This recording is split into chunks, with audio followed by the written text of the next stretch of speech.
জাহান্নামী যাদের জন্য জাহান্নাম ওয়াজিব।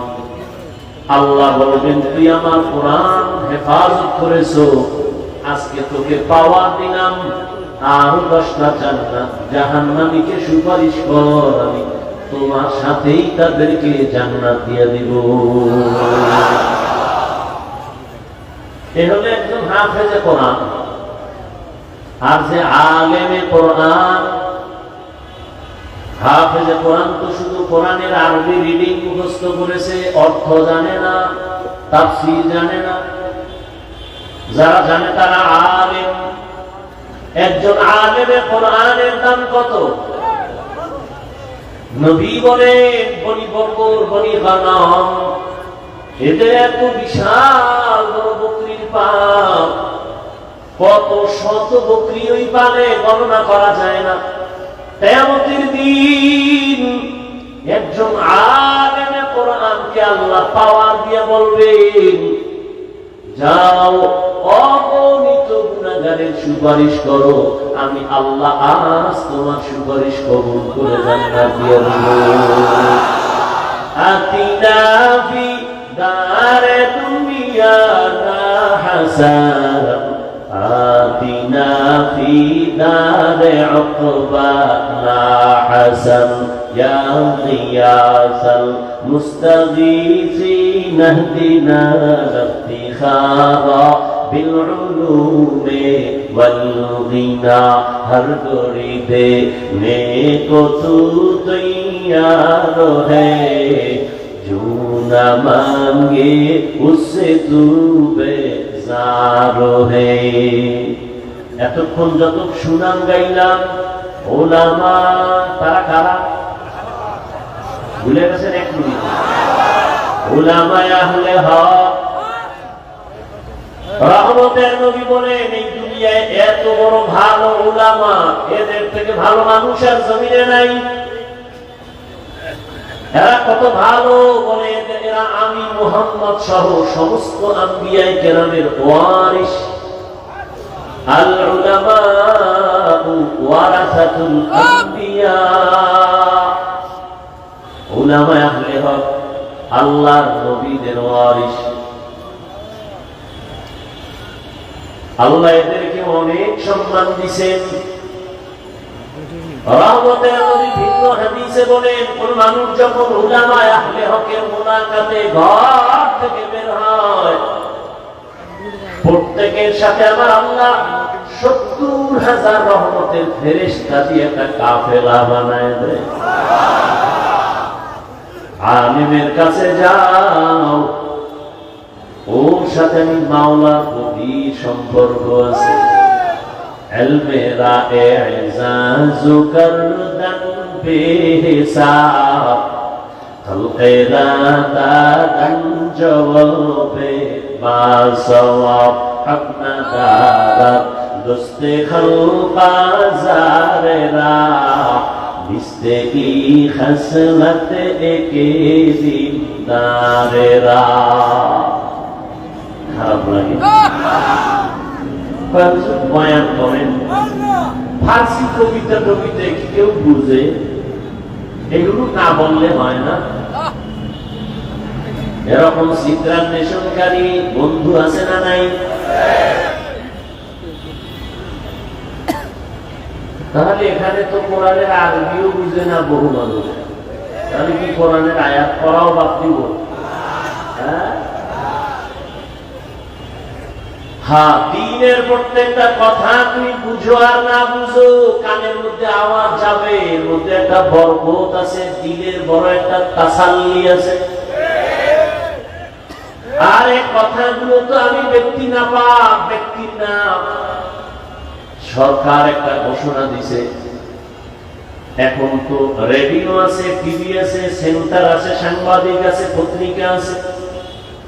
এমন একটা সময় এদেশে কোন কঠিন ঘোষণা যদি হতো, গ্রামে জানায় দিত, তারা 3 পিটায় পিটায় চৌকিদারেরা বলতো এই ঘোষণা দিলাম, সবাই মানো। ঠিক নেই? চৌকিদার ঘোষণা দেয়, রাত্র 8টার পরে কোন দোকান যেন খোলা না থাকে। মানুষ যেন বাহিরে হাঁটাচলা না করে, জালেম আর সন্ত্রাসীদের উৎপাত বেড়ে গেছে। এখন কোন নেতা কোন মাস্তান যদি বলে তোর মতো ফকিন্নি চৌকিদারের কথা আমি কেন শুনবো, তোর কথা শোনার আমার সময় নাই বলিয়া যদি চৌকিদারের উপরে খেপে যায়, মারে, আঘাত করে, সাথে সাথে সরকারবাদী মামলা হয়ে যাবে। বলবে সরকার কেন মামলা দিবে, আমি তো চৌকিদারকে ধমক দিছি। না, কথাটা চৌকিদারের না, কথা সরকার প্রধানের, কিন্তু স্পিকার বানাইছে চৌকিদারের স্পিকার। কথা বলতেছি আমি, স্পিকার থেকে কথা বের হয়, যদিও কথা আমি একটা স্পিকার থেকে বের করছি, কিন্তু কথাটা আমার না। আমার আল্লাহ বলেছেন, রহমতের নবী বলেছেন, রহমতের নবীর কথাই চলতেছে, স্পিকার হইয়া এক এক আলেমের জবান থেকে বের হচ্ছে। অতএব কথা আমি গরিব মানুষ বলি, নবান্ন ওনার বলি, কথা তো নবান্ন না, কথা আমার আল্লাহ, কথা রহমতের নবী। যে নবীর চেহারার দিকে একটা নজর দিলে জাহান্নামের আগুন হারাম, যে নবীর চেহারা মোবারকে একটা মহব্বতের নজর দিলে পেটের ক্ষুধা থাকে না। কেমন আমার মায়ার নবী, যে নবী রাস্তা দিয়ে হাঁটতেছেন, গাছের দুই পাশের গাছ নত হয়ে নবীর সালাম জানায়। নবী যেখানে কদম দেন মাটির উপরে, ওখান থেকে নবী চলে গেছেন, কিন্তু দীর্ঘদিন ওখান থেকে মিশকের গ্রাম।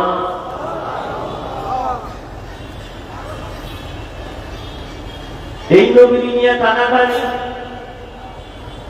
নবীজির ঘাম থেকে মিশকের গ্রাম।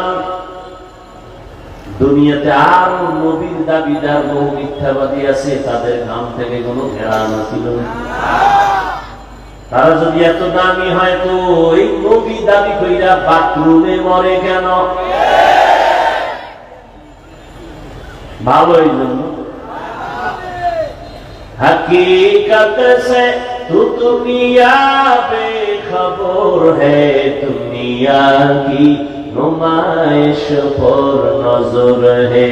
नबी नमी गोयम के अज दुनिया जुदा बाश, बहर कारे के बाशी बा खुदाबाश। ওলামায়ে কেরাম বড় দামি এক সম্পদ।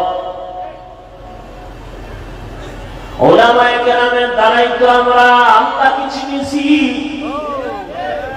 ওলামায়ে কেরামের মাধ্যমেই তো আমরা কালেমা শিখেছি, নামাজ শিখেছি, কিবলা চিনেছি, মা বাবার সম্মান করা শিখেছি।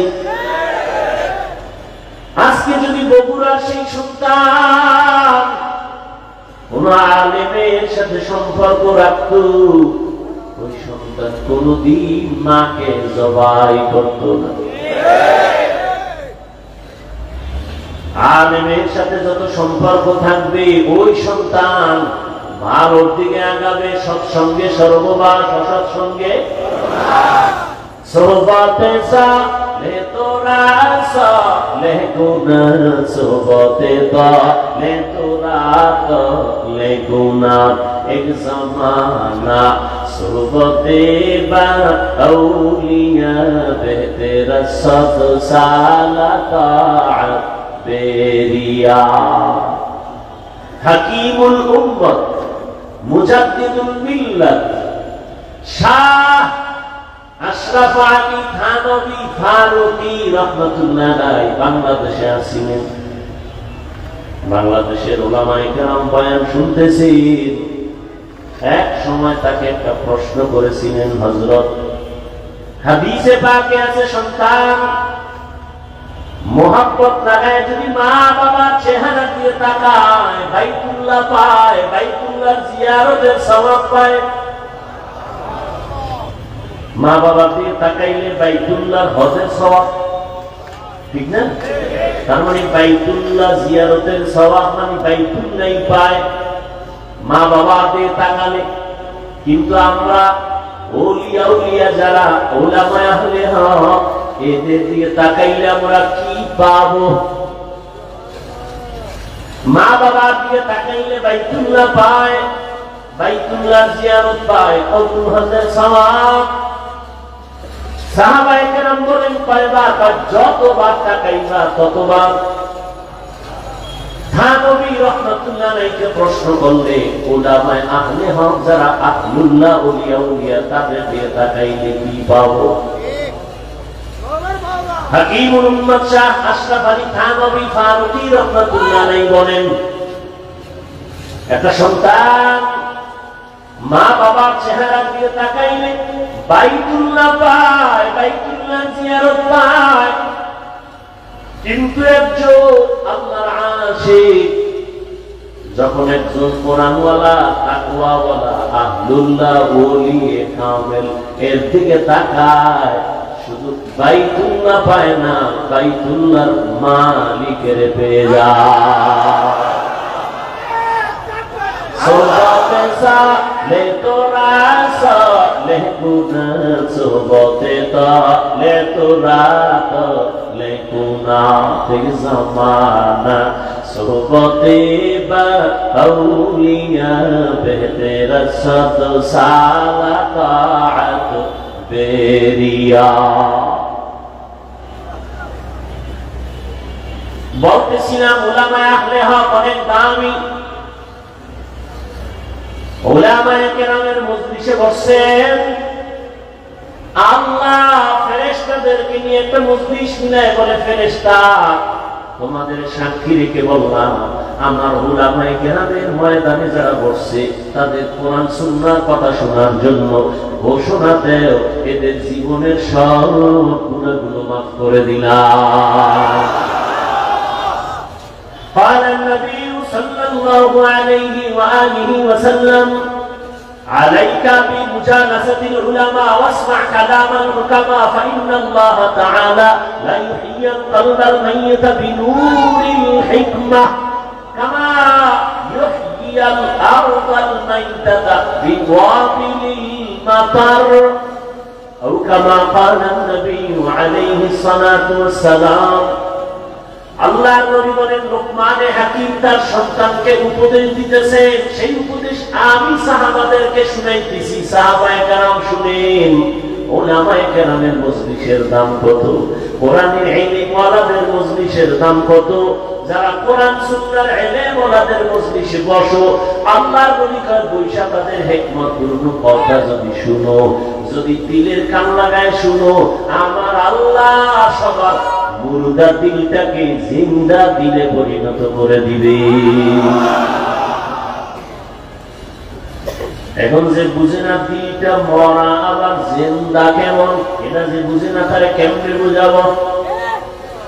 قال النبي صلى الله عليه وآله وسلم আলা সাবধান উম্মত, ইন্না ফিল জাসাদি লামুদগাহ ইযা সালুহা সালুহাল জাসাদু কুল্লু ওয়া ইযা ফাসাদাত ফাসাদাল জাসাদু কুল্লু আলা ওয়া হিয়াল কলব। রহমতের নবী বলেন, প্রত্যেকটা মানুষের ভেতর একটা গোশতের টুকরা আছে, আল্লাহর দেওয়া, এটার নাম কলব। এটার নাম কি? এটার নাম কলব, এটার নাম দিল, এটার নাম কলব। এই কলবের টুকরা যদি ভালো থাকে পুরো মানুষটাই ভালো, আর এই গোশতের টুকরা কলব যার খারাপ পুরো মানুষটাই। বলে কলব খারাপ হয় কেমনে? নবী ভিন্ন হাদিসে বলেন, একটা গুনাহ করলে কলবে একটা কালো দাগ পড়ে, দুই গুনাহ করলে দুইটা কালো দাগ পড়ে। এভাবে গুনাহ করতে করতে করতে করতে অন্তরের মধ্যে কালো পর্দা পড়ে যায়। এবার আমার চশমার আয়নাটা সাদা, যখন কালো চশমা দিয়ে আমি বসবো তখন দেখবো সাদা বাতি সব কালো, সাদা কাপড় কালো। আসলে বাতি কালো না, সমস্যা আমার চোখের ভেতরে। জমিনের ভিতরে কোরআনের বয়ান ভালো, উলামায়ে আহলে হক ভালো, ওয়াজ মাহফিল ভালো, মাদ্রাসা ভালো, মসজিদ ভালো, পীর মুরিদি ভালো, চরমনাই ভালো, উজানি ভালো, বাহাদুরপুর ভালো, জয়পুর ভালো, বাহাদুরপুর ভালো, ফুরফুরা ভালো, নানুপুর ভালো, হাটহাজারী ভালো, লালবাগ ভালো, মালিবাগ ভালো, মাদ্রাসা ভালো, উলামায়ে কেরাম ভালো। সারা বলে ভালো না, ভালো না, ভালো না, আসলে ওদের ফলো বড় খারাপ। তুজারো সুন্নতে আহমদ কুজাবা মুহাম্মদ কৈফিয়ত নিসবতরা মান আহাব্বা সুন্নতি কওলে রাসূল মজদায়ে কানা মাই হাম কুন কবুল। নবীজি বলেন উলামায়ে কেরামের মজলিসে বসলে মূলটা দিল কি হয়? দিল কিন্তু দুনিয়াতে আসার সময় জিন্দা ছিল, তাজা ছিল। قال النبي صلى الله عليه وآله وسلم ما من مولود إلا يولد على الفطرة فأبواه يهودانه أو ينصرانه أو يمجسانه ইলা আখিরিল হাদিস। নবী বলেন যত সন্তান ভূমিষ্ঠ হয় তার কলবের গোশতের টুকরা থাকে স্বচ্ছ, পরিষ্কার, পবিত্র। মা বাবা ওই সন্তানকে খারাপ বানায়, মূর্তি পূজারী বানায়, অগ্নি পূজারী বানায়, গায়রুল্লাহর গোলাম বানায়। মা বাবা কে বানায়? বাচ্চা তো আমার ঘরে আছে, আপনাদের ঘরেও আছে, সবার ঘরের বাচ্চা হাসে না কাঁদে? কথা বলেন কাঁদে। আমরা বাচ্চা কাঁদলে কোনদিন তো পুতুল কিনা দেই নাই। আর তোমার বাচ্চা কান্না করতেছে, তুমি বাজার থেকে ধরাই গিয়ে একটা পুতুল কিনে দিছো বাচ্চার হাতে। নবী বলেন মা বাবা সন্তানের খারাপ বানায়। এজন্য কিয়ামতের দিন সব সন্তানেরা আল্লাহর আদালতে মা বাবার বিরুদ্ধে মামলা দায়ের করবে। ও দয়ার মালিক, আমি দাড়ি কাটি নাই, নামাজ ছাড়ি নাই, আমার আব্বা আম্মা আমারে নামাজের তালিম দেয় নাই, আমার আব্বা আম্মারে ধরো। আল্লাহ সূরা আহজাবের 67 নম্বর আয়াতে বলেন রব্বানা আতা'না সাদাতানা ওয়া কুবারানা ফাআদাল্লুনা সাবিলা। মামলার আয়াত পেশ করবে, মামলা দিয়ে দিছে। এবার আল্লাহ এর উত্তরে বুদ্ধি দিছি নামনি, হাত দিছি না, বিবেক দিছিনি, হ্যাঁ কুত্তা শুয়ারের তো দেই নাই, ভালো মন্দ যাচাই করার জন্য, হক আর না হক বুঝার জন্য গরুরে আকল দেই নাই। গরুরে যদি দিতাম এটা হক এটা বাতিল, তাহলে মালিকের দেখাইতো, অন্যের ফসলে মুখ লাগাইতো না। আমি তো কোনটা ভালো কোনটা খারাপ, কোনটা হালাল কোনটা হারাম এটা বুঝার জন্য মেধা তো মানুষকেই দিয়েছি। এরপরও যদি মানুষ হালালটা পাইলেও খায়, হারামটাও খায়, গরুর মতো ভেদাভেদ না করে, আল্লাহ কয় তোর থেকে গরু অনেক ভালো। তুই গরুর থেকে খারাপ, তুই গরু না, গরু না, গরুর থেকে। আল্লাহ কোরআনে সূরা আর-রাহমানে পাড়ায় বলেন ওয়ালাকাদ জাআলনা লিজাহান্নামা কাসীরাম মিনাল জিন্নি ওয়াল ইনস লাহুম কুলুবুন লা ইয়াফকাহুনা বিহা ওয়া লাহুম আ'য়ুনুন লা ইউবসিরুনা বিহা ওয়া লাহুম আযানুন লা ইয়াসমাউনা বিহা উলাইকা কাল আন'আমি বাল হুম আযাল্লু هم الغافلون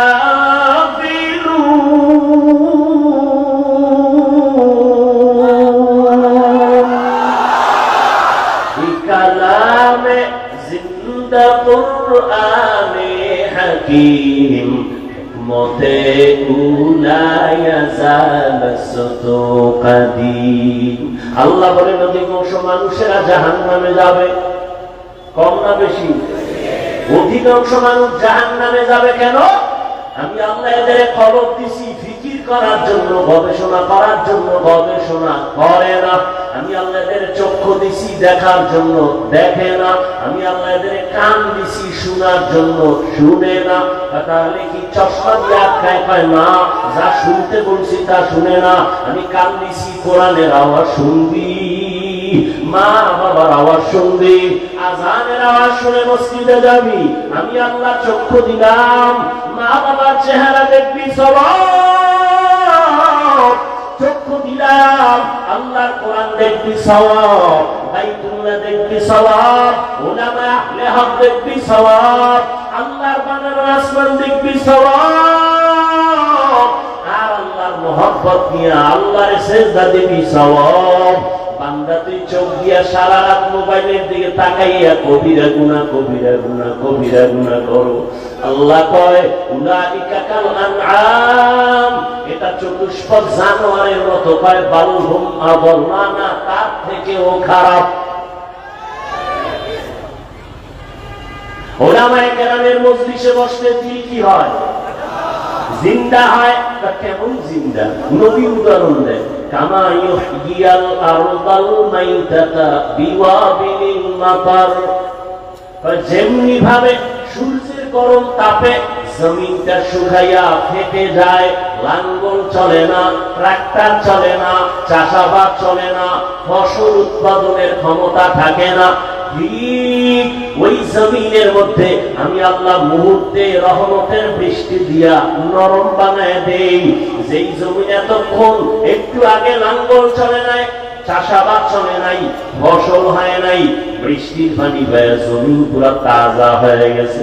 এখন ফসল উৎপাদন হয়, এখন চাষাবাদ চলে, লাঙ্গল চলে, ট্রাক্টর চলে। ওরে আল্লাহর গোলাম, আমি তোরে দুনিয়ায় তো একটা সুন্দর পবিত্র অবস্থায় তোমার দুনিয়ায় পাঠাইছিলাম।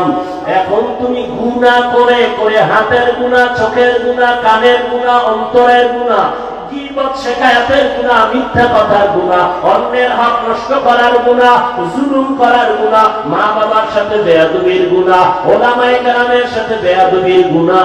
এই গুনাহ করে করে তোমার কলবটা ওই সূর্যের তাপের মতো মাটি যেরকম ফেটে যায়, তোমার অন্তরটা ভেঙ্গে ভেঙ্গে টুকরা টুকরা হয়ে গেছে। এখন নামাজের ফসল উৎপাদন হয় না, রোজার ফসল উৎপাদন হয় না, জিকিরের ফসল কলব গ্রহণ করতে চায় না, জিকির গ্রহণ করতে চায় না, বাকরি নামের ফসল তোমার অন্তর কবুল করতে চায় না, মেসওয়াকের আমল তোমার অন্তর কবুল করতে চায় না। আখিরাতের চাষাবাদের জন্য কলব এখন দুর্বল। তাই আলেমদের মজলিসে যদি অন্তরকে দুর্বল করে বসো,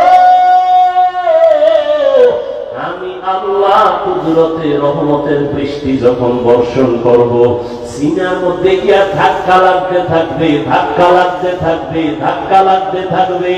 একজনের সিনায় যখন রহমত আসবে, ওখান থেকে আর একজনের সিনায় লাগবে, আর একজনের সিনায় লাগবে, লাগতে লাগতে লাগতে লাগতে অন্তরটা কেমন যেন তাজা তাজা। একবার এতক্ষণ প্যান্ডেলে ঢুকার আগে ছেলের চিন্তা, মেয়ের চিন্তা, বাড়ির চিন্তা, গাড়ির চিন্তা, ক্ষমতার চেয়ার গেল কই, টাকা গেল কই, বাড়ি গেল কই।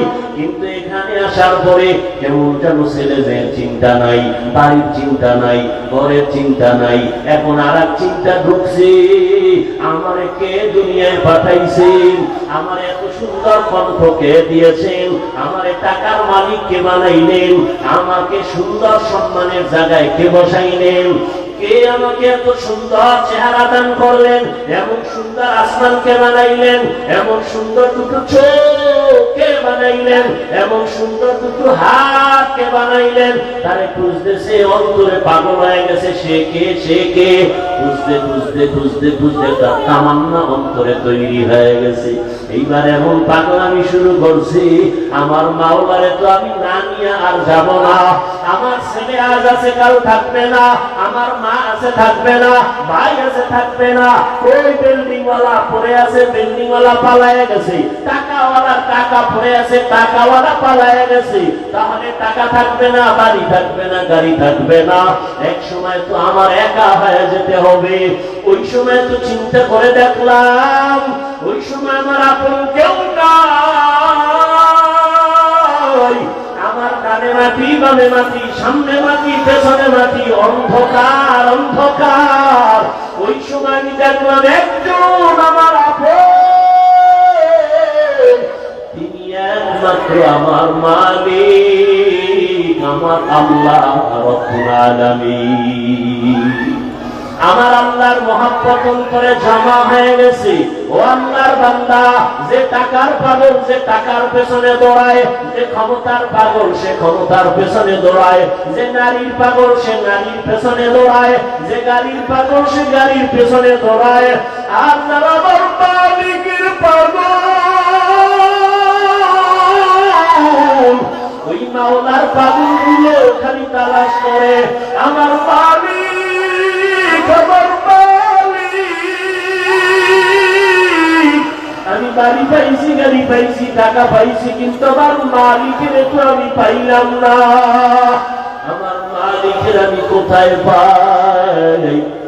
আমি যে টাকা নিয়ে পাগলামি করি, এই টাকা তো আমারে চায় না। আমি যে ক্ষমতার পিছনে জীবন কাটাই, সে ক্ষমতা তো আমারে চায় না। আমি যে স্ত্রীর জন্য জীবন দিতেছি, সেই স্ত্রী তো আমার জন্য জীবন দিবে না, দিবে দিবে না। আমি যে সন্তানের পেছনে রক্ত ক্ষয় করতেছি, ঘাম শুকায় কামাই করি, সন্তান তো আমার জন্য কিছু দিবে না। স্বার্থে আঘাত লাগলে সব চলে যাবে। কিন্তু চিন্তা করে দেখলাম, একদিন আমাকে আমার মা ছেড়ে দিবে, বাবা ছেড়ে দিবে, ভাই ছেড়ে দিবে, সন্তান ছেড়ে দিবে। আমাকে সবাই ছাড়িয়া ওই বাগানে রাখবে, কিন্তু আমার মাওলা যিনি আমার আসল মালিক, সে আমাকে দূরে ঠেলে দিবেন না। আজকে তো দেখি স্বার্থে আঘাত লাগলে মা আমাকে ভালো জানে না, ভাই আমাকে ভালো জানে না, বন্ধু আমাকে ভালো মনে করে না। আল্লাহ, আমি তোর কেমন আদরের মহব্বতের মালিক। তুই জীবনে আমার দেওয়া পানি পান করলি বিনা টাকায়, আমার দেওয়া সূর্যের আলো ভোগ করলি ফ্রি, আমার দেওয়া গাছের ফল খাইলি ফ্রি। আমি একটা টাকাও বিল চাই নাই, বিল নেই নাই। ও বান্দা, আমি আল্লাহর সব নিয়ামত খাইয়া একবারও তুই মসজিদে হাজিরা দিলি না, জিকিরের মজলিসে বসলি না, আমি আল্লাহকে আল্লাহ বলে ডাক দিলি না। আমি আল্লাহ রাগ কইরা তোর পানি বন্ধ করি নাই, খানাও বন্ধ করি নাই। আমি আল্লাহ তোর জন্য চলার রাস্তা বন্ধ করি নাই। তোর গুনার কারণে আমি জানি তুই কোন দিন কোথায় কয়টা অন্যায় করেছ। অন্ধকারে মোবাইল নিয়ে গুনাহ করেছো, আমি আল্লাহ সব তাকাইয়া তাকাইয়া দেখেছি। তুই চোখের দ্বারা কয়টা গুনাহ করেছো, হাতের দ্বারা কয়টা গুনাহ করেছো, কেউ জানে না। দরজা জানালা বন্ধ, আমার রহমতের দরজা তো বন্ধ নাই। আমি আল্লাহ রাগ করে পানিও বন্ধ করি নাই, সম্মানের চেয়ার থেকেও ফালাইয়া দেই নাই, বরং আমি এত মায়া নিয়ে তোরে ডাকছি, আয় আয়। আমার রহমতের দরজা ছাড়িয়া তুই কোথায় যাও? ওরে বান্দা, আমার দরজা ছাড়া তুই যেদিকেই যাবি সেদিকেই তো জাহান্নামের আগুন। ওই জাহান্নামের আগুন তো সহ্য করতে পারবি না। রে বান্দা, ফিরিয়া আয় আয়। যদি একবার ফিরিয়া আইসা একবার আল্লাহ বলি আমাকে ডাক দেও, তোর জীবনের সব গুনাহ আমি মাফ করে দিব। ইয়া ইলাহি মুঝসে মুঝকো দূর কর, ताके देखो मुझ में तुझको एक नजर, या इलाही तू मेरा माबूद है, या इलाही तू मेरा माशूक है। আল্লাহ পাক চান না তার আদরের কোন গোলাম জাহান্নামে যাবে। আল্লাহ বড় মায়া করে বানাইছেন তো, এই জন্য আল্লাহ এক সেকেন্ডের জন্য চান না তার বানানো কোন আদরের গোলাম জাহান্নামে যাবে। এলাকায় একজন আল্লাহর ওলি আছেন, মানুষ দোয়ার জন্য লাইন দিছে। খবর শুই না সনাতন ধর্মের একটা যুবক হিন্দু ছেলেও দেখা করতে গেছে দোয়া নিবে। আল্লাহর ওলির সামনে গিয়া যখন দাঁড়ায় গেল সুদর্শন ছেলেটা, হুজুরে হাত বাড়ায় দিছে সালাম। হিন্দু ছেলে সালাম পারে না, মোটামুটি বলছে আর হুজুর দোয়া করবেন, আমি হিন্দু ধর্মের ছেলে। হুজুর এই কথা শুনে হাতটা চাপ দিয়া ধরছে আর ছাড়ে না। বইরা যুবকের চেহারা দিয়ে তাকায় তাকায়া চোখের পানি গুলো গাল বেয়ে বেয়ে পড়ে। হিন্দু যুবক ছেলেটার অন্তরে ভয়, না জানি কোন বেয়াদবি হয়ে গেল। হুজুর আমারে মাফ করেন, আমি কোন বেয়াদবি করছি? কয় না বাবা, কোন বেয়াদবি করো নাই। তো কাঁদেন কেন? বলে আল্লাহ কুদরত দেখে কাঁদতেছি। বলে হুজুর কি কুদরত? বলে এত সুন্দর চেহারা তোমার যেই মাওলায় দিছে, ওই মাওলায় তোমারে আবার কেমনে জাহান্নামের আগুনে জ্বালাইবে। ইনজেকশনটা দিয়া দিয়া কয় যা। আল্লাহওয়ালাদের প্রত্যেকটা কথার মধ্যে বরকত। এক ইনজেকশন দিয়ে দিছে যাইবার বাড়ি যা, কিন্তু যুবকের অন্তরের মধ্যে ধাক্কা লাগা গেছে, কইল কি আমারে হুজুরে। বাড়ি যাইয়া একা একা চিন্তা করতে করতে পাগলের মতো, আসলেই তো আরে জাহান্নাম কেন? আমি মরার পরে তো আমার কবরে যাওয়ার আগেই তো আগুন লাগাবে না। এত সুন্দর চেহারা আমি আগুনে জ্বালাইতে চাই না। একটা দৌড় মারিয়া আবার আল্লাহওয়ালার দরবারে গিয়া হাজির। আল্লাহর ওলি কয় হুজুর দয়া করে আমারে মাফ করে দেন, আর আমারে তওবা পড়ায়া দেন, কালেমা রশি আমার গলায় লাগায়া দেন। আমি আর জাহান্নামের পথে এক সেকেন্ডের জন্য চলতে চাই না। আরে আমি তো মরলেই দুনিয়াতে আমার মুখে আগুন দিয়া দিবে। আমি দুনিয়ার আগুনও চাই না, জাহান্নামের আগুনও জ্বলতে চাই না। হুজুর আমাকে তওবা পড়ায়া কালেমাওয়ালা মুসলমান বানায়া দেয়। উলামায়ে আহলে হকের মজলিসে বসার দ্বারা মানুষের মরা দিল জিন্দা হয়ে যায়। এই জন্যই তো বলি, যারা বলে আমরা ওলিয়া উলিয়া মানি না, উলামায়ে কেরাম চাই না, ওরা বাতিল, ওরা ধোঁকাবাজ, ওদের দুনিয়াও বরবাদ, আখিরাতও বরবাদ। এই যারা দুনিয়া দুনিয়া জিকির করে, আল্লাহর জাত ও সিফাতের কসম, যারা নামাজে দাঁড়াইয়াও দুনিয়া, দোকান, সহবতা, এই সেই, আমি তো হিসাব পরিপূর্ণ করে দেখছি, ওরা দুনিয়াও পায় না, আখিরাতও। দুনিয়া দুনিয়া দুনিয়া কইয়া কইয়া পালাইছে, জুতা নেওয়ার টাইম নেই, পাইছে দুনিয়া। এই ক্ষমতার লাভ কি যে পলাইতে হবে? এই ক্ষমতার পিছনে তোরা লাভ কি যে ফুলের মালা, ভরে জুতার মালা? এই 10 তলা বিল্ডিং এর বাহাদুরি করে লাভ কি যে বিল্ডিং এ ঘুমানের কপাল হবে না? ওই কোটি কোটি টাকা ব্যাংকে রেখে লাভ কি যে টাকা আমি ভোগ করতে পারবো না? তাহলে দুনিয়া দুনিয়া কইরা না পাইলো দুনিয়া, না পাইলো আখিরাত। আর যারা আখিরাত আখিরাত করে, এরা ইনশাআল্লাহ আখিরাত তো পাবেই, দুনিয়ায় যা পাবে বোনাস।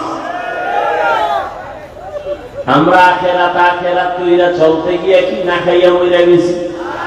মহামারী, করোনায় চাকরি নাই, ব্যবসা নাই, দোকান বন্ধ, চাকরি বন্ধ, ট্রেন বন্ধ, ব্যবসা বন্ধ, ফ্যাক্টরি বন্ধ, সব স্কুল কলেজগুলো বন্ধ। কিন্তু খবর নিছেননি, কোরআনের একটা মাদ্রাসাও বন্ধ হয় নাই। বন্ধ হয়েছে? কোন হুজুর কি না খাইয়া ঢাকার শহরে ভিক্ষা করেছে? কষ্টে যদিও জীবন কাটাইছে, কিন্তু গভীর রজনীতে আমার মাওলার সাথে কথা বলছে। অতিও গভীর হয় রজনী যখন, নীরবে প্রভুর নাম জপিও তখন। প্রভুর করুণা যদি পাইবারে চাও, গভীর রাতে উঠে প্রভুর গুণগান গাও। আমার আল্লাহ চান না কেউ জাহান্নামে যাবে, এক সেকেন্ডের জন্য চান না। কিন্তু এটাও সত্য, কোন মুমিন ছাড়া কোন বেঈমান জান্নাতে যাবে না। আল্লাহ কাউকে জাহান্নামে দিতে চান না, এই জন্যই তো সবার নামে জান্নাতে বাড়ি লেখা আছে। দ্বিতীয়ত তওবার দরজা খোলা। কেন? তুই জীবন ভর গুনাহ করছো, 50 বছর লাগাইয়া গুনাহ করে করে পাহাড় বানাইছো, আর আমার কাছে যদি একবার বলো মাফ করে দাও, তোর 50 বছরের জীবনের সব গুনাহ 1 সেকেন্ডে মাফ করে দিব। তবে আমার কাছে মাফ চাওয়া লাগবে। ইয়া আইয়ুহাল্লাযীনা আমানুস্তাঈনু বিস-সাবরি ওয়াস-সালাহ। আল্লাহ বলেন, হে মুমিন, সাহায্য কামনা কর 2 জিনিসের মাধ্যমে, ধৈর্য আর নামাজ। কেন? আমি আল্লাহ ধৈর্য ধারণকারীর বন্ধু হয়ে থাকি। নবীজি বলেন, আল্লাহ যাকে বেশি আদর করেন, ভালোবাসেন, তাকে মুসিবত দিয়া পরীক্ষা নেন। আল্লাহ বেশি মায়া করছেন নবীদেরকে, তাদের পরীক্ষাও বড় কঠিন। আইয়ুব আলাইহিস সালামের কঠিন পরীক্ষা, ইউনূস নবীর কঠিন পরীক্ষা, মুসা নবীর কঠিন পরীক্ষা, ইব্রাহিম নবীর উপরে পরীক্ষা, সর্বশেষ আমার নবীর উপরে কঠিন পরীক্ষা। যেই নবী দোয়া করলে উহুদ পাহাড় স্বর্ণ বানায় দিতেন আমার আল্লাহ, সেই নবী না খাইয়া কষ্ট করে করে পেটের মধ্যে পাথর বেঁধে নবী দ্বীনের কাজ করে। যেই নবী দোয়া করলে আমার আল্লাহ উহুদ পাহাড় স্বর্ণ বানাইতেন, ওই নবীর 3 বছর পর্যন্ত শিয়াবে আবু তালিবে গৃহবন্দী কইরা রাখছে। খানা দেয় না, পানি দেয় না। মায়ার নবী গাছের পাতা সিরা সিরা চাবায়া চাবায়া পেটের ক্ষুধা নিবারণ করে, আর আমার আল্লাহর কাছে কান্না করে বলেন, আল্লাহ আমারে গরিবী হালাতে রাখিও, গরিবী হালাতে মরণ দিও, কিয়ামতের দিন গরিবদের সাথে আমারে উঠাইও। আমার নবী বলে, গরিবেরা বড় লোকের বাড়ি গাড়ি দেখে আফসোস করিস না। যদি গরিবী হালাতে আমার মাওলারে নিয়ে কবরে যাইতে পারো, আমার আল্লাহ ধনী লোকের 500 বছর আগে গরিবের জান্নাত দিয়ে দিবে। বেহেশত আযা কে আযারে নবাশো কাসে রাবা কাসে করে নবাশো। আল্লাহ বলেন, সাহায্য প্রার্থনা করো। কেন? মুমিনকে বললেন কেন? জান্নাত শুধু মুমিন পাবে, কোনো বেঈমান পাবে না। মুমিনকে আল্লাহ বলেন, গায়ের জোরে আগাইতে পারবা না, কারণ তুমি জন্মগত দুর্বল। ওয়া খুলিকাল ইনসানু যাঈফা। আমি মানুষের বড় দুর্বল করে বানাইলাম। একটা পিপিলিকার কাছেও তুমি দুর্বল, একটা মশার কাছেও তুমি দুর্বল, খানার বেলায় দুর্বল, ঘুমের বেলায় দুর্বল, মেধার ক্ষেত্রে দুর্বল, দুনিয়ার লাইনে দুর্বল, ধর্মের লাইনেও তুমি দুর্বল। মনে হয় যেন তোমার মতো দুর্বল কোন প্রাণী জমিনে নাই। পিপিলিকায় যদি মেজাজ গরম করে, কোন বনিয়াদম খানা খাইতে পারবে? মশায় যদি মেজাজ গরম করে, কোন বনিয়াদম রাতের বেলা ঘুমাইতে পারবে না। ও বান্দা, তুই এত দুর্বল, এত দুর্বল। একটা গরুর কাছে তুই কত দুর্বল। ওরে যদি একটা লাথি মারে, জীবনে 1 ফোঁটা দুধ আর নিতে পারবি না। কিন্তু মর্যাদা সবার উপরে। মর্যাদা দুর্বল না, মর্যাদা তোর ফেরেশতার থেকেও বেশি, জিনের থেকেও বেশি, সব প্রাণীর থেকে বেশি। এই জন্য শক্তিশালী বাঘ করে সালাম দেয়, শক্তিশালী গরুটা তোর কাছে দুর্বল হয়ে থাকে। ওর শক্তি দুর্বল না, তোর সম্মানের কারণে দুর্বল হয়ে দাঁড়ায়। তুই 20 কেজি দুধ টাইনা নিয়ে যাও, বাচ্চারে দাও না, গরুটায় কিছুই করে না। রাগ কইরা যদি বাচ্চার মায়ের দিকে তাকাইয়া একটা লাথি মারতো, তোরে দুধ দিব না। কোনো বনিয়াদম দুধ নিতে পারতি না, না, তোর সাথে বেয়াদবি করে না। তুই যখন গরুটারে ডাক দিয়া কও, দাঁড়া, দাঁড়ায়নি। এই শিক্ষিত ঢাকার মানুষ গরুটায় মানুষের কথা শুনেনি। গরুটারে যদি কয় দাঁড়া, দাঁড়ায় যায়। গরুটারে যদি কয় ডানে, ডানে যায়। গরুকে যদি বলে বামে, বামে যায়নি। একটা গরু যদি মানুষের কথা শুনে, সাধারণ এক চাষির কথা যদি গরু শুনে ডানে যায়, চাষির কথায় যদি বামে যায়, চাষি যদি কয় দাঁড়া, গরু দাঁড়ায়। একজন আল্লাহর ওলি তাদের কথা কেন শুনবে না? এরে আল্লাহর বান্দা, দুনিয়ার সব আমাদের গোলাম, দুনিয়ার সব আমাদের গোলাম। গরু আমাদের গোলাম, বাঘ কথা বলেন না কেন? আমরা কার গোলাম? উজানির জমিনে ঘুমিয়ে আছেন কারি ইব্রাহিম রাহমাতুল্লাহ আলাইহি। বিশাল বড় জঙ্গল সাফ করে মানুষের ওখানে বসবাস করবেন, একটা জিকিরের মজলিস কায়েম করবেন। জঙ্গল সাফ করতে গিয়ে দেখে একটা গম্বুজ, ভেতর একটা বাঘ তার বাচ্চারে দুধ দেয়। কারি ইব্রাহিম ডাক দিয়া কয়, বাঘ বনিয়াদম আসছি, থাকবো, তুমি তোমার দেশে চলে যাও, এলাকায় যাও। আল্লাহর ওই কথাটা বলতে দেরি, বাঘ তার বাচ্চা কাঁধে নিয়ে দৌড় দিতে দেরি করে নাই। এখন এখানে আপনি প্রশ্ন করবেন, বাঘে কেমনে শুনে?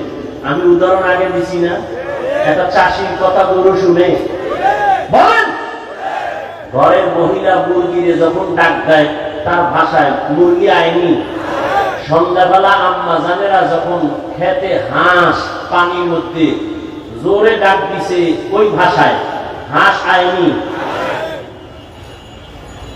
আল্লাহর ওলির কথা বাঘ শুনবে না কেন? তোমার কাছে পাইলে কিছু সাহায্য করতাম, তোমার কলব নষ্ট হয়ে গেছে, তুমি ঈমান নিয়ে মরতে পারবা কিনা ভয় লাগে। কারণ আল্লাহ যাকে অপছন্দ করেন তার প্রথম কাজ আলেমের বিরোধিতা করা। যারা আলেমের বিরোধিতা করে তার প্রমাণ হলো আল্লাহ উপরে কি রেজা, এটা প্রথম প্রমাণ। আর আমি বাংলায় কি বলি, আমি বাঙালিকে সাইজ করতে হলে আরো কিছু শব্দ লাগে। যারা আলেমের বিরুদ্ধে লেখে ফেসবুকে আর বলে, এরা সবগুলো সন্তান মা বাবার অভিশপ্ত সন্তান, একটাও মা বাবার আদরের সন্তান। খবর নেন, যারা আলেমদের সাথে বেয়াদবি করে ফেসবুকে লেখে, সবগুলো সন্তান মা বাবার অভিশপ্ত সন্তান, একটাও মা বাবার আদরের সন্তান না। খোঁজ নাও, ভালো করে খোঁজ নাও। আল্লাহ হেদায়েত দান করুন। আলেমের বিরোধিতা করলে ইসলামের কোন লাভ আছে? কেন করো? বরং তোমার কপাল তুমি ভুগতেছ। মানুষ বড় দুর্বল, জন্মগত মানুষ দুর্বল, মেধার বেলায় দুর্বল, খানার বেলায় দুর্বল। ঢাকা চিড়িয়াখানায় লেখা আছে একটা বাঘের দৈনিক খানা 17 কেজি গোশত। পারবে কেউ খাইতে 17 কেজি 3 বেলায়? আছে এরকম খাদক? একটা বাঘ অনেক বেশি খায়। আমরা খাওয়ার বেলায় দুর্বল, ঘুমের বেলায় দুর্বল, মেধার বেলায় বড় দুর্বল, সব লাইনে আমরা দুর্বল। এখন দুর্বল মানুষ যদি চলতে হয় আর একজনের সাহায্য লাগবে নি। কথা বলেন না কেন? তাহলে সবাই আমরা সৃষ্টিগত দুর্বল, মেধার বেলায় কি দুর্বল। ডাক্তার হোমিওপ্যাথিক সেও ডাক্তার, এরপরে এলোপ্যাথিক সেও কি ডাক্তার। আবার এলোপ্যাথিক ডাক্তারের মধ্যে এমবিবিএস, এফসিপিএস, এফআরসিএস, কিন্তু সব লাইনে না। একজনের নাক কান গলার ডাক্তার আছে না? হ্যাঁ, যদি কেমন তাড়াতাড়ি আমার ভ্যাটের মধ্যে টিউমার হয়েছে, কি করা যায়? এই বিষয়ে আমি দুর্বল, ঠিক নেই? তাহলে প্রত্যেকটা মানুষ তার নিজের জায়গায় অন্যের তুলনায় দুর্বল। জন্মগত ভাবে দুর্বল, মেধার বেলায় দুর্বল, ধর্মের লাইনেও আপনারা যারা কোরআন পড়তে পারেন না, যারা কোরআন পড়তে পারে তাদের কাছে দুর্বল। আবার যারা কোরআন পড়তে পারে অর্থ জানেন না, যিনি অর্থ জানে তার কাছে দুর্বল। আবার আপনি অর্থ জানেন, তাফসীর জানেন না, যারা তাফসীর জানে তার কাছে দুর্বল। আবার আপনি কোরআনের তাফসীর জানেন, ফিকহ জানেন না, ফতোয়া দিতে পারেন না, আপনি মুফতি সাহেবের কাছে দুর্বল। কি দুনিয়ার সবাই দুর্বল। এখন অন্যের সাহায্য ছাড়া চলা যাবে না। আবার জান্নাতের পথে যাব, পথটা চিনিও না, কত ভেজাল। একদিকে আমরা দুর্বল, আবার জান্নাতে যে যাব সেই পথও চিনি না। আবার সেই জান্নাতে যাওয়ার পথটার মধ্যেও ভেজাল। তিন দল শয়তান আমার ব্যারিকেড দিয়ে রাখছে, মানুষ শয়তান, জিন শয়তান, নফস শয়তান। ঠিক নেই? এতগুলো ঝামেলার মধ্যে জান্নাতের পথে আগাবো কেমনে? আল্লাহ কাছে সাহায্য চাও। কার কাছে সাহায্য চাইবা? যার মধ্যে তিনটা দুর্বলতা নাই। কয়টা? এক নাম্বার, যার কোনো পিছু টান নাই, পিছনে যার কোনো কি নাই। যেমন আমগো পিছু টান আছে না, সামনে আগাইলে আমার ছেলে কয় আব্বু দেও, মেয়ে বলে আব্বু দেও, বউ বলে স্বামী দাও, আম্মা জান কয় ছেলে দাও, আব্বা জানে বলে দাও। যত সামনে আগাই তত পেছনে চাই না। আমগো উজানি বলছি তো, এই আপনারা এরকম করেন কেন? দর্শের ভালো লাগে না? মোনাজাত দিয়ে দিই। আপনি বাসায় যাইতে জরুরত, আমার জরুরত নাই, গেলে একসাথে যাই, আমিও চাইলে দিই, চলি বাসায় যাই।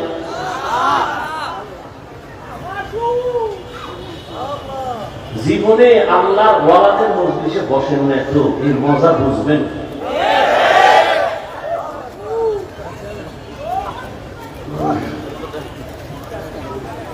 আল্লাহ হেদায়েত দান করুন। উজানি আমাদের এক বড় শাইখুল হাদিস ছিলেন, খুব মজা। তো ওয়াজে দাওয়াত দিছে বরকতের জন্য। তো টাইমের প্রায় 8টা, মানে টাইমটা ছিল 1-2 ঘন্টা লেট করে গেছে। ওয়াজে উঠা রস করে, রস মজা। আমি দেরি হয়ে গেছে আসতে বাসার থেকে, আমার 8টা দেওয়া ভাইছে। দেও বলি কই না আমরা, দেও বলি। আর একটা কথা বলেন, বুঝলি না, আমার 8টা দেয় পাইছে, দেও পাইছে, দেও ভাবতে দেরি হয়ে গেছে। আমার কয় দেওয়া পাইছে? সবাই তো বলছে হুজুরে শাইখুল হাদিস, এরে বলিতে ভাই জিনে বা বুতে ভাই দেওয়ে বা। হুজুরে কয় না, দেও পাইছে মানে 8টা দেও কি? বউ কয় দেও, এই দেওয়ে আমার 5 মিনিট গেছে। ছেলে কয় দেও, এই দেওয়ে গেছে আরো 5 মিনিট। মাইয়া কয় দেও, এরকম কয় দেও। 8টা দেও দিতে দিতে আমার 1 ঘন্টা 2 ঘন্টা দেরি হয়ে গেছে। তাহলে জমিনের মধ্যে এমন একজন বান্দা, আল্লাহ বলেন সাহায্য লাগবেই, সাহায্য ছাড়া চলা যাবে। তাহলে যে সূরার ঘরের সূরা কয় আমি একা একা জান্নাতে যাব, আমার আলেম লাগে না, পীর লাগে না, ও জীবনে জান্নাত পাইব জীবনে সম্ভব না। আমি স্পষ্ট ঘোষণা দিচ্ছি, পিছনও দিচ্ছে, আজও নাই। যারা ওলিয়া উলিয়া মানে না, ওরা বুখারী শরীফ মানে না, কোরআন শরীফ মানে না, ওরা বাতিল। ওদেরকে যারা বাতিল বলে না, তাও বাতিল।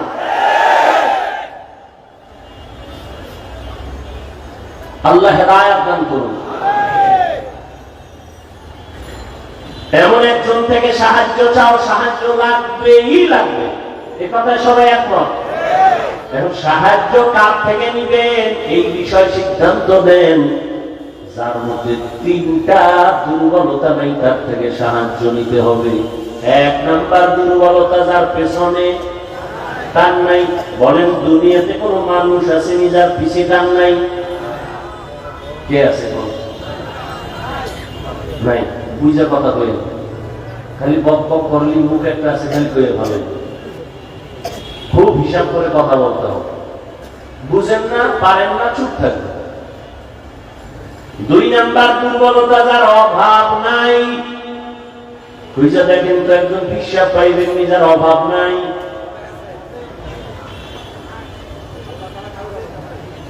দুনিয়াতে এমন একজন নেতা পাইবেন অভাব নাই। বরং আমি বলি যার যত টাকা তার অভাব তত বেশি। যে যত বড় টাকাওয়ালা তার অভাব তত বড়। রিক্সাওয়ালা যদি জামায় ময়লা লাগে নিজে দিয়া ফালায়, কিন্তু বড় লোকের জামা তো নিজে ধুইতেই পারে না। কি করতে হবে? কাজের লোকের ডাক, বেতন দিয়া জামা ধুইয়া দাও, জুতাটা মুছা দাও, ঘর মুছা দাও। এই জন্য যত টাকাওয়ালা যত বড় লোক সব গরিবের কাছে ঠেকা। গরিব যদি বড় লোকের কাজ না করে, প্রত্যেক বড় লোকের টাইলস মোজাইক করা 5 তলা বিল্ডিং গরুর গোয়াল ঘর হয়ে যাবে। অথচ এই জালেমরা কর্মচারী কাজের লোকের সাথে গরিবের সাথে জুলুম করে বেশি। ঠিক নেই? আল্লাহ হেদায়েত দান করুন। তাহলে কি বুঝলাম? দুনিয়াতে অভাব ছাড়া কোনো মানুষ। 3 নাম্বার দুর্বলতা, যার কোনো স্বার্থ নাই। এবার খুঁজে দেখেন দুনিয়াতে এমন একজন মানুষ পাইবেন যার কোনো স্বার্থ নাই। দেখেন তো, আমি 2 জনারে পাইছিলাম, কিন্তু সোনার বাংলা এটার কোনো গ্যারান্টি নাই। একজন পাইছি আমার আব্বা, আর একজন পাইছিলাম আমার আম্মা। স্বার্থ নাই, কিন্তু সোনার বাংলা এটার গ্যারান্টি দিতে পারি না। কারণ বহু মা বাবা স্বার্থের কারণে সন্তানের বিরুদ্ধে মামলা করেছে, সন্তানের জবাই করেছে। এই খবর নাই সোনার বাংলায়? আপন বাবা তার মাইয়া, আপন মাইয়া করে হোটেলের মধ্যে ঢুকায় কয়, আজকে রাতের জন্য তুই আমার কাছে স্ত্রীর মতো। এবার বুঝেন তাহলে স্বার্থ ছাড়া কোনো মানুষ আসেনি। তাহলে কি ফলাফল হলো? জমিনের মধ্যে পিছুটান ছাড়া কোনো মানুষ নাই, অভাব ছাড়া কোনো মানুষ নাই, স্বার্থ ছাড়া কোনো মানুষ। তাহলে খুঁজেন এই 3টা অভাব দুর্বলতা নাই, একমাত্র যাকে পাইবেন তিনি হলেন আমার ইয়া আইয়ুহান নাস আনতুমুল ফুকারা ইলাল্লাহ ওয়াল্লাহু হুয়াল গনিয়্যুল হামিদ।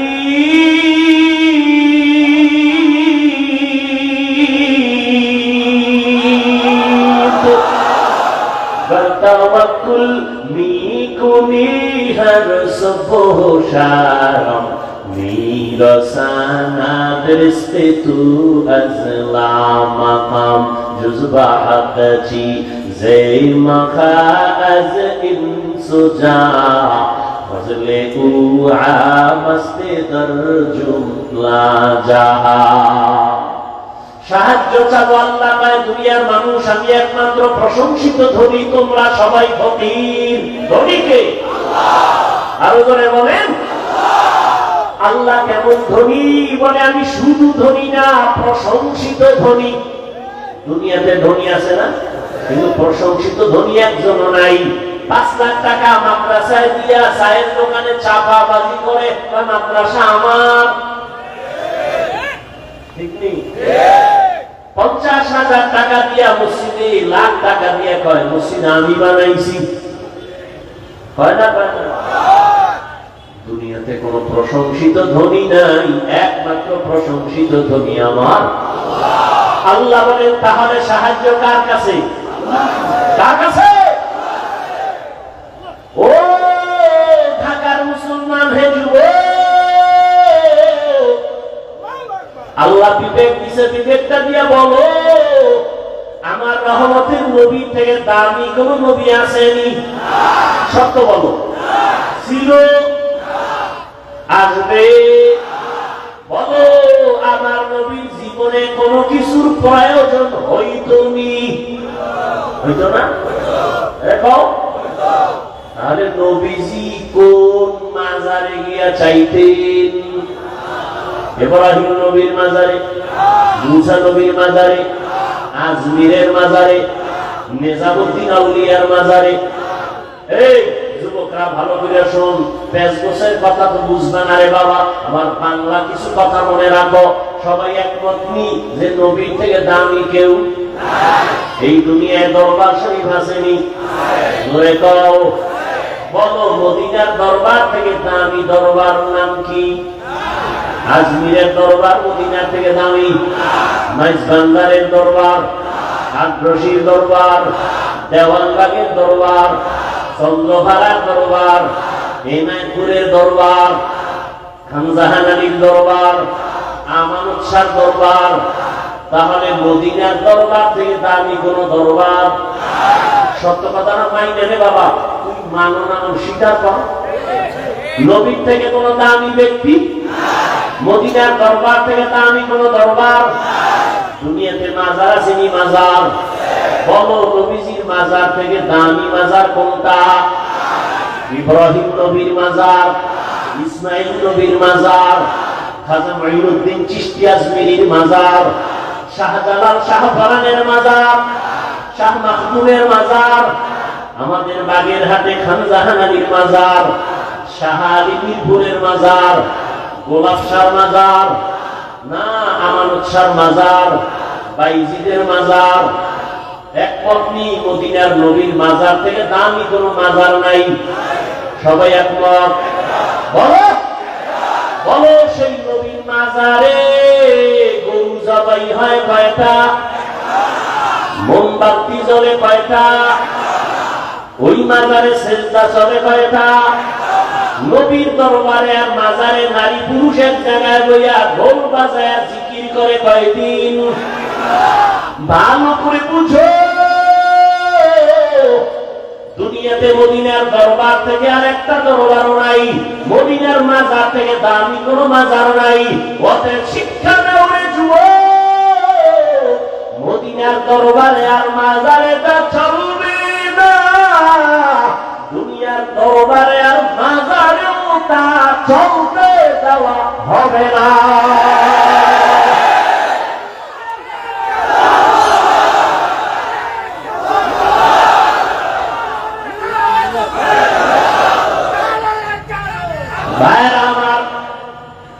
মাজারে মোম জ্বালাইলে যদি আল্লাহ খুশি হয়, তাহলে অর্ডার দিয়ে একটা বড় মোম নবীর মাজারে আগে নেওয়া উচিত না? কি মাজারে সেজদা দিলে যদি অনেক বরকত হয়, তাহলে রসুলের মাজারে সেজদা আগে দেওয়া উচিত না? কেউ দিছে? এই পাগলামি কেন? আল্লাহ হেদায়েত দান করুন। জিন্দেগি মে বন্দগি তু করনা হে, জিন্দেগি মে বন্দগি তু করনা হে, জিন্দগি মে বন্দগি শর্মিন্দা হে, जिंदगी पे बंदगी शर्मिंदा है। यहाँ हम सब मुसाफिर दिल ना लगा, अहले दिल की नजर से रूह करता जा, शाह दौलत सब फकीर घर नेक ने, शाह दौलत सब फकीर घर नेक ने, जिंदगी में बंदगी तू करना है, जिंदगी पे बंदगी शर्मिंदा है, जिंदगी पे बंदगी शर्मिंदा है। ও আমার কলিজার যুবক বাবারা, বলো নবীজি সাহায্য চাইতেন কার কাছে? সবাই একমত? নবী যদি আল্লাহর কাছে চাইতে পারে, তোমার আল্লাহর কাছে চাইতে সমস্যা কেন?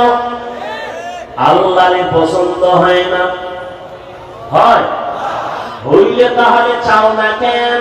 আল্লাহ দিতে পারেন না? পারেন? তাহলে চাও না কেন? আল্লাহ তো দেওয়ার জন্য রাতের গভীরে প্রথম আসমানে এসে ডাকে, ও আমার গোলাম আর কত ঘুমাবি? ও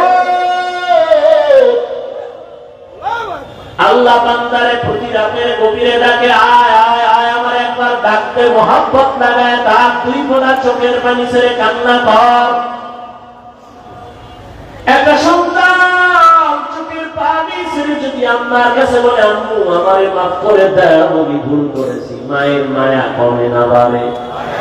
মা কয়, তোরে আর কোনোদিন কিছু বলবো না, আর আমি কলিজা বলে একটু দোয়া কইরা দিই। একটা ছাত্র অন্যায় কইরা যদি কান্না করে বলে, আমার ওস্তাদ জি আমারে মাফ করে দেন, ওস্তাদের মায়া বাড়ে না কমে? ওরে কান্না দেখলে যদি সন্তানের কান্নায় মায়ের মায়া বাড়ে, ছাত্রের কান্না দেখলে যদি শিক্ষকের মায়া বাড়ে, ওরে আমার মাওলার মায়া কি কম? ওরে আমার মাওলারে যদি দুই ফোঁটা চোখের পানি ছেড়ে একবার ডাক দিতে পারো, হে মালিক, এই জমিনে আমার মতো গুনাহগার কেউ নাই। মানুষ আমায় কত সম্মানের চেয়ারে বসাইছে, না শুনে আমার মতো খারাপ জমিনে কেউ নাই। আমি চোখ বন্ধ করে দেখলাম, গুনার কারণে আমার হাত না পাক, আমার চোখ না পাক, আমার জিহ্বা না পাক, আমার অন্তর না পাক। এই অবস্থায় যদি আজরাইল আমার রূহটা নিতে আসে, আমার মনে হয় আমি ঈমান নিয়ে মরার বিছানায় যেতে পারবো না রে বাবা। ও আল্লাহর বান্দারা, আজকে তোমাদের পাও ধইরা ধইরা বয়ান করি কেন? এতক্ষণ যে চিল্লাইয়া বয়ান করলাম, একবারও বলি নাই, ও কলিজার যুবকেরা তাড়াতাড়ি পাগড়ি লাগা, হাতে তসবিহ নে, স্কুলে তালা লাগা, মাদ্রাসায় আয়। একবারও বলি নাই বলবো না। তাহলে বলবো কি? বলবো হে যুবক, স্কুলে পড়ো, কলেজে পড়ো আলহামদুলিল্লাহ, চাকরি করো আলহামদুলিল্লাহ, ব্যবসা করো আলহামদুলিল্লাহ, লেখাপড়া করো আলহামদুলিল্লাহ, কোনো বাধা নাই।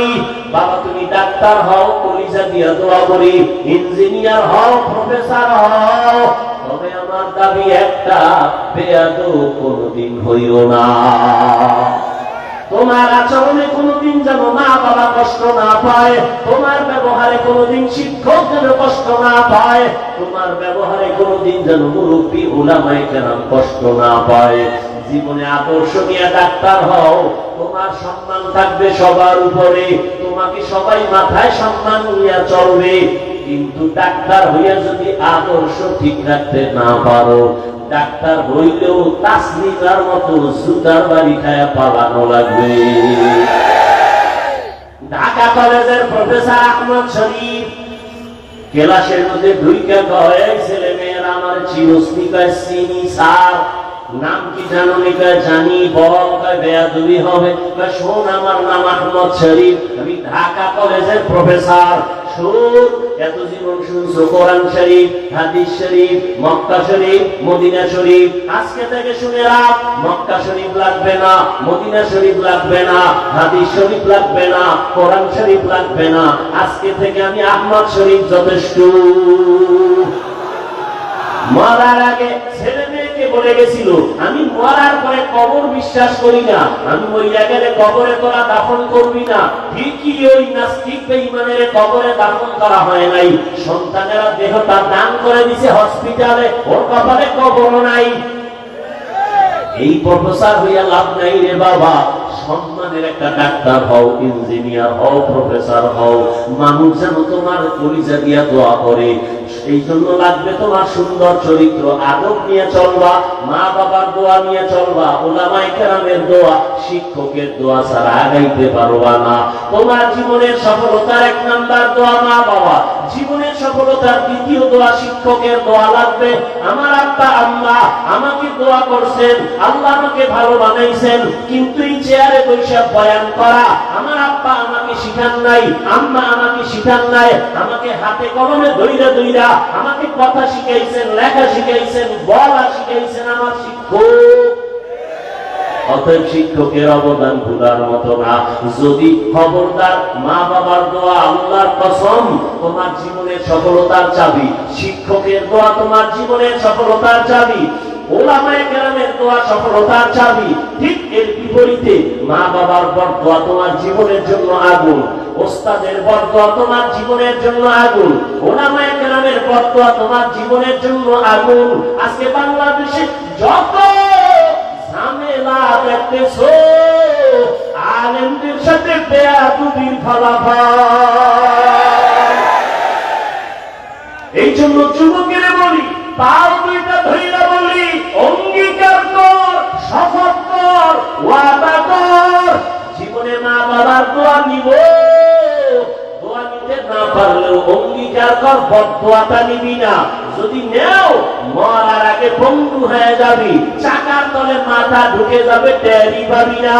শিক্ষকের দোয়া নিবি, যদি নাও পারো অঙ্গীকার কর কোনদিন শিক্ষকের বদদোয়া নিবা না। যদি পারো উলামায়ে কেরামের দোয়া নিবা, যদি না পারো অঙ্গীকার করো কোনদিন বেয়াদবি করে বদদোয়াটা নিবা না। এই অঙ্গীকার করে যদি চলো, ডাক্তার হলেও তোমার জীবন সফল, ইঞ্জিনিয়ার হলেও তোমার জীবন সফল।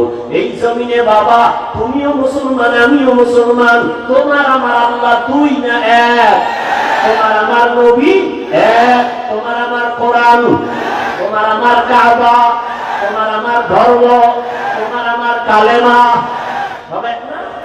তোমার আমার আল্লাহ এক, নবী এক, কোরআন এক, কাবা এক, ধর্ম এক, দুনিয়াতে আছি তাও এক। বিদায় বেলা কাফন হবে তিনটা, কালার হবে আলাদা। কাফনের সংখ্যাও কি? যত বড় টাকাওয়ালা হও না কেন, মরিয়া গেলে একটা কাফন কেউ বাড়াইয়াও দিবে না। গরিব রিক্সাওয়ালা হইয়া যদি মরো, একটা কাফন কেউ কমাইয়াও দিবে না। আমারও তিন কাফন, তোমারও তিন কাফন। কালার আলাদা না সব এক? কি কালার? কাফনের উপরে লেখা থাকবে বড় হুজুরের লাশ, কাফনের উপরে লেখা থাকবে কোটিপতির লাশ। তাহলে এত ভাব দেখাও কেন? আমি বক্তা ভাব দেখাই, তুমি টাকার ভাব দেখাও। যত ভাব দেখাই না কেন, সাদা কাফনে যেদিন ঢুকবো ওদিন সব বাহাদুরি শেষ হয়ে যাবে। কবরের সাইজ হবে এক, কবরে রাখার পরে প্রশ্ন হবে তিনটা, তাও এক। নাকি আপনাদের প্রশ্ন আলাদা? কে স্কুলে পড়ে, কে কলেজে পড়ে, কে মাদ্রাসায় পড়ে, কে হুজুর না, কে ডাক্তার, কে রোগী, কে ইমাম, কে মুক্তাদি, কে পীর, কে মুরিদ। সবার বেলায় প্রশ্ন তিনটা। রবের পরিচয় দাও, ধর্মের পরিচয় দাও, রাহমাতুল লিল আলামিনের পরিচয় দাও। নবীজি বলেন এই তিনটা প্রশ্নের জবাব যে দিবে তার জন্য কবর হবে রাউযাতুম মির রিয়াজিল জান্নাহ। আর এই তিনটা প্রশ্নের জবাব যারা দিতে পারবে না তাদের কবর হবে হুফরাতুম মিন হুফারিন নার। যারা জবাব দিবে তাদের জন্য ভালো, দিতে পারবে না কপাল খারাপ। এখন পারবে কারা? আমরা হুজুরেরা। কি হুজুর হইয়া কবরে জবাব দিতে পারবো গ্যারান্টি? আরে আমরা হুজুর কেন? রহমতের নবীর হাতে করা সাহাবা, 10 জন সাহাবা জান্নাতের টিকিট পাইছেন হাতে, পাইছেন না? তারা কত দামি, তাদের নামাজ কত সুন্দর, তেলাওয়াত কত সুন্দর, জিকির কত সুন্দর, তেলাওয়াত রোজা কত সুন্দর। এই যে জান্নাতের টিকিট পাইয়াও তারা জীবন ভর শুধু কান্না কান্না কান্না কান্না। রহমতের নবী বলেন আমি রাতের বেলা আমার হুজরায়, আম্মা জান আয়েশার হুজরায় আমি ঘুমায় গেছি, আমার চোখ ঘুমায়, আমার অন্তর ঘুমায় না। হঠাৎ রাতের গভীরে শুনি কান্নার আওয়াজ। রাতের গভীরে কি আমার মসজিদে কি কাঁদে? আমার চোখ সজাগ হয়ে গেল। আমি ওইটা তাকায় দেখি মসজিদে নববীর মধ্যে এই রাতের গভীরে অচেনা কেউ কাঁদে না। জান্নাতি সাহাবী, 1 নম্বরের সাহাবী জান্নাতি আমার কলিজার আবু বকর নামাজে দাঁড়ায় দাঁড়ায় কান্না করে। মায়ার নবী হেঁটে হেঁটে বাইর হইলেন।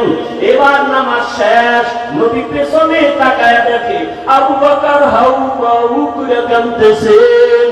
নবী নামাজ শেষ করার পরে জিজ্ঞেস করলেন, আবু বকর আপনি রাতের গভীরে সবাই ঘুমায়, আপনি কেন নামাজে দাঁড়ায় কান্না করলেন? আবু বকর বলেন, ইয়া রাসূলুল্লাহ, আমি আমার মালিকের আদালতে কেমনে দাঁড়াবো সেই ভয়ে কান্না করতেছি। নবী বললেন, আপনাকে তো আল্লাহ জান্নাতের টিকিট দিয়েছেন, আবার ভয় কেন? আবু বকর বলেন, ইয়া রাসূলুল্লাহ, যেই আল্লাহ আমাকে জান্নাতের টিকিট দিয়েছে আমার ভয় লাগে আবার না জানি কোন আমলের দ্বারা আল্লাহ বেজার হয়ে টিকিট আবার ক্যান্সেল করে দিতে পারে, এই ভয়ে কান্না করি। কারণ নবী আপনিই তো বয়ান করেছেন হাসরের ময়দান হবে বড় ভয়ঙ্কর। যেই ভয়ঙ্করের কথা বলতে গিয়া নবী আপনি পর্যন্ত যার যার কান্না করেছেন, বুক ভিজায় দিয়েছেন কান্না করে, কেমন ভয়ঙ্কর হবে হাসরের মাঠ। নবী আপনি তো বলেছেন জমিনটা হয়ে যাবে পুরা সমান, আল্লাহর আদালত হবে সিরিয়ার জমিনে বা আরাফাতের ময়দানে। জমিনটা সূর্যের নিচে এসে এবং তাপ দেওয়া শুরু করবে, সূর্যের গরমে জমিনটা হবে তামা। ও নবী আপনি তো বয়ান করেছেন হাসরের ময়দানে সূর্যের গরমে জমিনটা তামা হয়ে যাবে। অন্যদিকে জাহান্নামের আওয়াজ, আবার আমার মাওলাও তো রাগান্বিত আওয়াজ দিবেন আর বলবেন, লিমানিল মুলকুল ইয়াউম লিল্লাহিল ওয়াহিদিল কাহ্হার। ওই দিন নবী আল্লাহ রাগান্বিত আওয়াজ দিবেন, আল্লাহ তাআলার কুদরতি রাগান্বিত আওয়াজে হাসরের ময়দানটা থরথর করে কেঁপে উঠবে রে মুমিন। ও নবী আপনি বলেছেন ওই সময় হাসরের এমন ভয়াবহ অবস্থা হবে, জাহান্নামের চিৎকারের আওয়াজ। জাহান্নাম বলবে, আল্লাহ বেনামাজিগুলো কই, বেপরদাওয়ালারা কই, গুনাহগারগুলো আমার পেটে দাও, আমার পেটে বড় ক্ষুধা। জাহান্নামের আওয়াজে আল্লাহ বলবে, ফেরেশতারা জাহান্নামের গলায় ৭০,০০০ শিকল লাগাইয়া ধর, সামনের দিকে যেন আসতে না পারে, আমি বিচারটা শেষ করে নেই তারপরে ওর খোরাক দিব। জাহান্নামকে ধৈর্যই রাখতে পারে না, এমন এক অবস্থা রহমতের নবীও কান্না শুরু করবেন, আল্লাহ জাহান্নামের বিড়াল আমার একটা উম্মতেরও যেন ধরতে না পারে, আমার উম্মতের যদি জাহান্নাম খাইয়াই ফেলায় আমি জান্নাতের দরওয়াজায় যাব না। তখন আবার আল্লাহ ফেরেশতাকে ডাকবে, আল্লাহ কুদরতের হাতে একটু পানি দিয়া বলবে, জাহান্নামের গায়ে পানিটা ছিটাইয়া দাও। ছিটাইয়া দেওয়া মাত্র জাহান্নাম দ্রুত গতিতে পেছন দিকে ভাগতে থাকবে। ফেরেশতারা বলবেন, আল্লাহ ৭০,০০০ শিকল লাগাইয়া যেই জাহান্নামকে ধরে রাখতে পারলাম না, এমনকি বরকতের পানি দিলা, একটু পানি দেওয়া মাত্র জাহান্নামে এমন দৌড় পেছন দিকে ভাগা শুরু হয়ে গেল। ও আল্লাহ, এটা কোন বরকতের পানি? এটা কি হাউজে কাউসারের পানি, নাকি আবে হায়াতের পানি, নাকি দুনিয়ার কোন সমুদ্রের পানি, নাকি জমজমের পানি, নাকি এটা বৃষ্টির বরকতি পানি? আল্লাহ বলবে, না ফেরেশতা, এই পানিটা আবে হায়াতের পানিও না, এই পানিটা কাউসারের পানিও না, এই পানিটা জমজমের পানিও না, এই পানি আমার নবীর গুনাহগার উম্মতের চোখের পানি। ওই বাংলাদেশ মাঠের মধ্যে আমার কান্না করেছে, গুনাহগারেরা বেনামাজিরা চোখের পানি ছেড়ে কান্না করেছে, আর বলছে ও জীবনে শয়তানের ধোকায় কত নামাজ ছাড়লাম, কত বেপরদায় চললাম, ও আল্লাহ জীবনে কত দাড়ি কাটলাম, আর জীবনে নামাজ ছাড়বো না, আর দাড়ি কাটবো না, বেপরদায় চলবো না। ওই আমার নবীর গুনাহগার উম্মতের চোখের পানি, ও বেনামাজি বাবারা, ও আমার কলিজার যুবক, টুপি মাথায় দিয়েছে জাহান্নামের আগুনের ভয়, নামাজ পড়ি, পর্দা করি, হালাল খাই, কই আমরা তো না খাইয়া মরিয়া যাই নাই, সম্মান আমাদের কমে নাই। তোমার মতো কত যুবক স্কুল কলেজে পড়িয়াও তো নামাজ ছাড়ে না, দাড়ি কাটে না, বলো বাবা তোমরা কেন পারো না? তোমার মতো যুবক চাকরি করে, ব্যবসা করে, দাড়ি কাটে না, নামাজ ছাড়ে না, কেন তুমি পারবা না? তোমার মতো যুবক দোকানদারি করে, নামাজ পড়ে, শ্রমিকের কাজ করে, নামাজ পড়ে, তোমার মতো